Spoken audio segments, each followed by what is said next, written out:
So there was the Old Testament, then there was the New Testament, and now we write the final testament.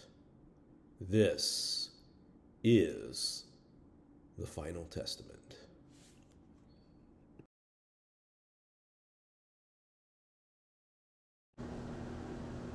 There's no way to understand ancient writings before, let's say, the Protestant Reformation, roughly the 1500s, unless you understand the ancient concept of the elements. There's earth, air, fire, and water. You must understand this to understand anything written before the 1500s. This includes the entire Bible, the ancient Greek writings, and especially the New Testament of the Bible. Everywhere in the New Testament is soaked in the four elements of earth, air, fire, and water. Air comprises the intellect, mainly.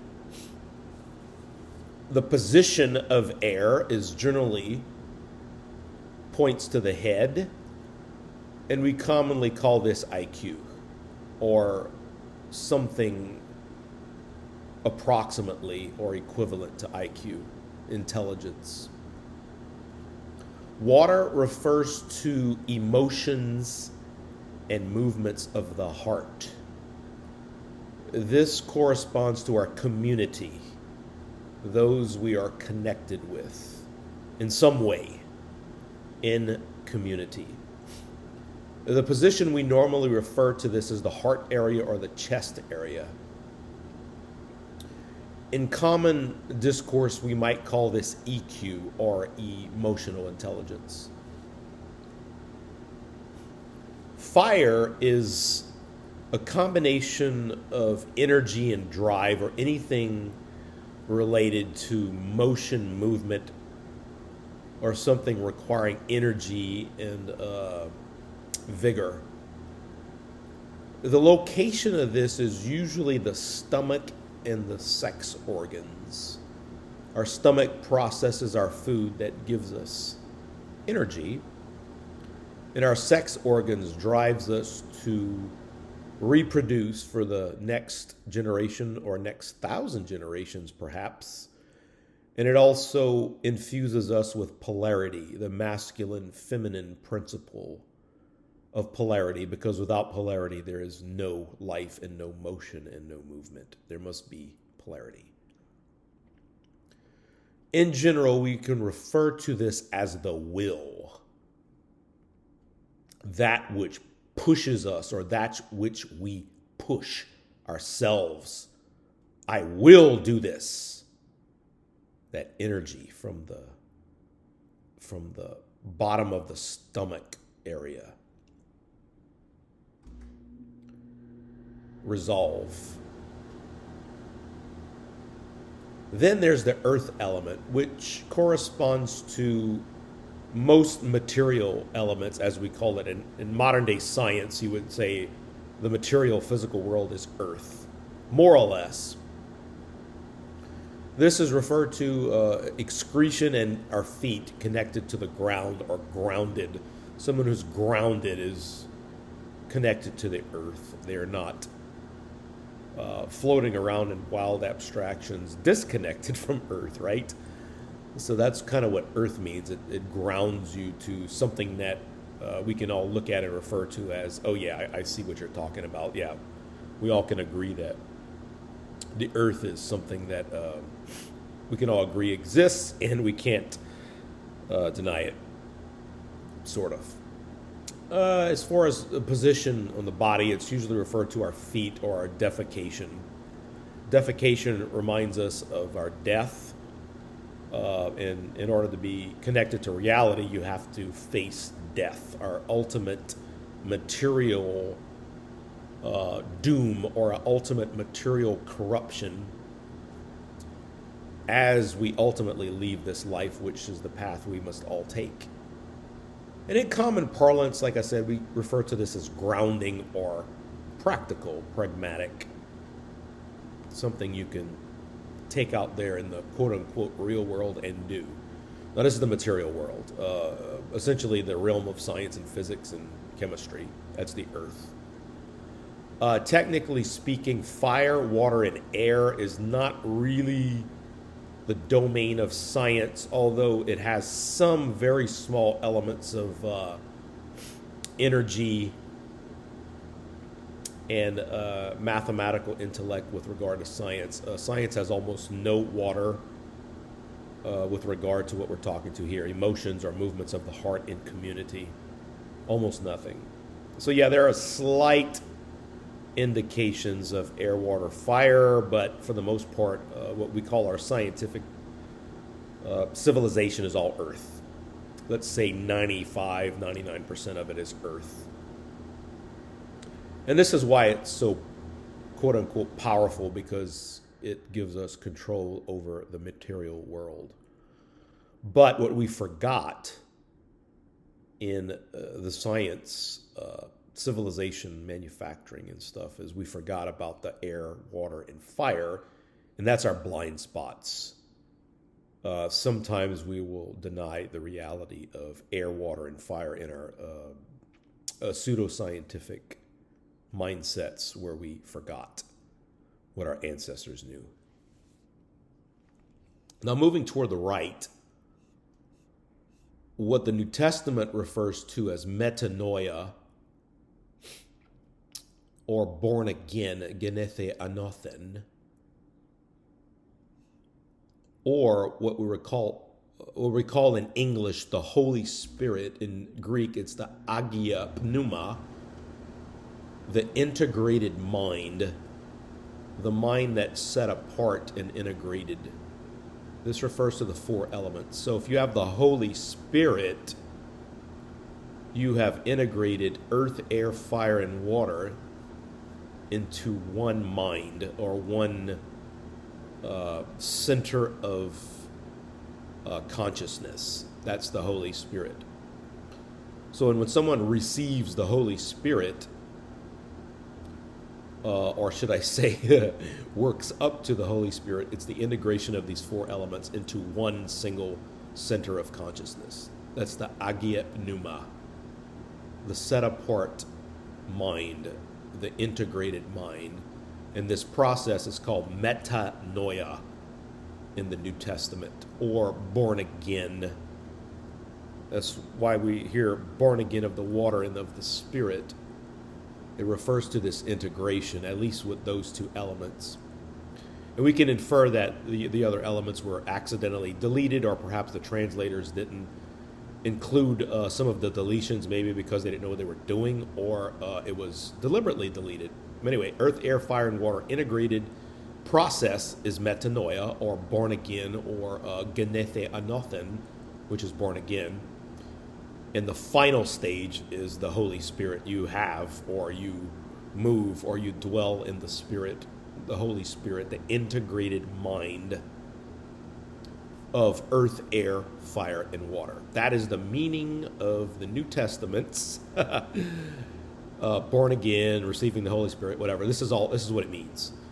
And that's why we're calling it the Final Testament, because we're reintegrating stuff that has been lost over time, and mistranslations and misunderstandings, and the sands of time wipe away a lot of stuff that probably shouldn't have been wiped away. And so our job with the Final Testament is to reintegrate. And here we are, the Final Testament.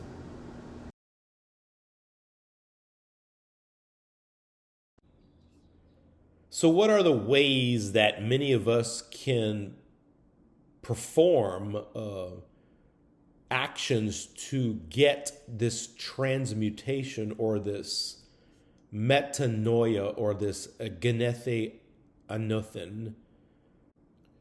Well, it looks like there are two aspects to born again, or the Holy Spirit, or metanoia. Let's just call it metanoia. So there's your animal body that you have to work with, and then there's your mind that you have to work with to get to metanoia. You have to kind of work on both of these aspects to do this transmutation into metanoia. So we look at the animal side of our being. There's food, sex, and safety as broad categories we have to work on to make sure we have the animal under control. So how do you get the animal under control with regard to food? Well, you can perform fasting. That controls your appetite to eat food. How do you get control of sex? Well, celibacy. Yeah. You stop doing those activities for a set period of time that requires extreme self-control. And the third aspect is safety. How do we get rid of fear? Right? You can't really have fear if you want to go through a transformation and then metanoia, spiritual transformation. So you got to stimulate the animal to get rid of fear or the safety aspect. And you do that by adventure. Go rock climbing, go motorcycle riding. Do something that will scare the hell out of your animal safety aspect and put you in a very uncomfortable situation where you begin to overcome fear. So those are the three animalistic aspects we have to work on really hard to effect this transformation: food, sex, and safety. Now, on the mental side of things, you want to get in touch with the Platonic forms of the mind, the universal laws of the universe, including spirituality and earth, air, fire, and water, right? All those universal laws and non-material structures. You need to get away from the idea that the material is all that exists. That's false. The Logos, in many aspects, is not material. Mathematics, for example, is non-material. Numbers are non-material. The form of something is non-material. So the form of a chair, the form of a roof, or the form of a floor is non-material. It's a Platonic form. Gives us access to universal laws and non-material structures. How do you do this? Well, one universal way of doing this across disciplines and across time and space is meditation. Some aspects in, say, Christianity, you might call it prayer, but that's not a good way to say it because most modern people, with regard to the word prayer, have no concept of meditation. And then once you integrate the animal with the meditation on the Logos, after a few weeks or maybe a month or two of doing this, eventually you'll get a transformation of mind. It starts manifesting in the physical world. That affects metanoia, genethe, anothen. And then it'll manifest in the physical world in some way. Maybe you'll get healthy, maybe you get wealthy, maybe you get peace of mind. Maybe you become very wise, etc. There's many benefits to manifesting the Logos that is different for different people. A monk in the wilderness versus, say, someone who does 30 days of fasting and celibacy or semen retention or whatever. It'll manifest in different ways depending on your spiritual gifts, your physical reality in the material world, and maybe the structure of your mind. Your mind might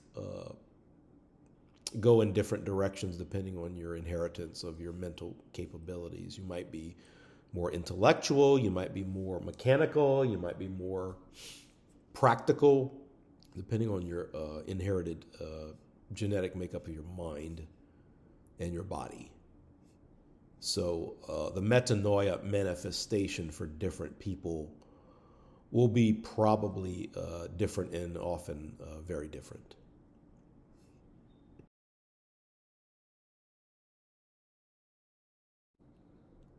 So let's bring all this together.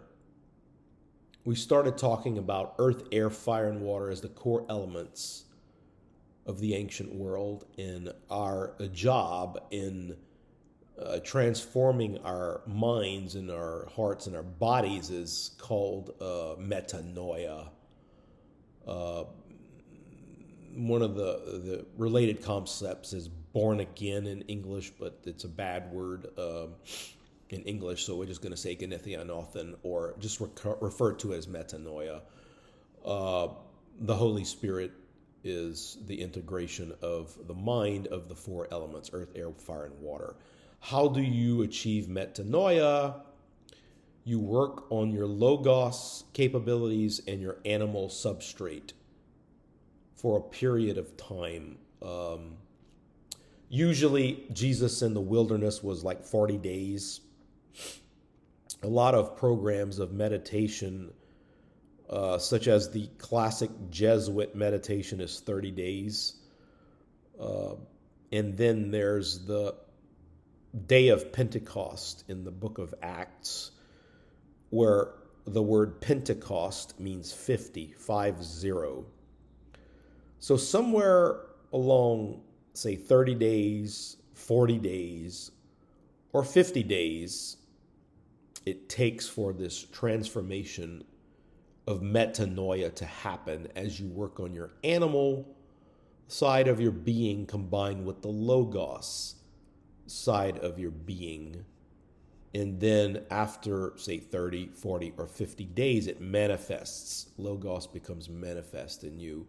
You receive the Holy Spirit, i.e. the integration in the mind, the single mind of earth, air, fire, and water.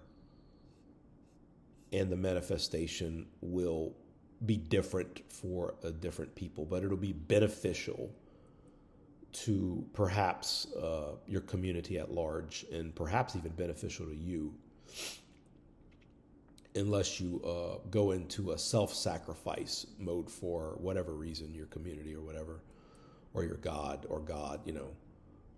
but yeah, it'll probably benefit you greatly. This transformation definitely benefit your community as you go through the process of metanoia, and then logos becomes manifest.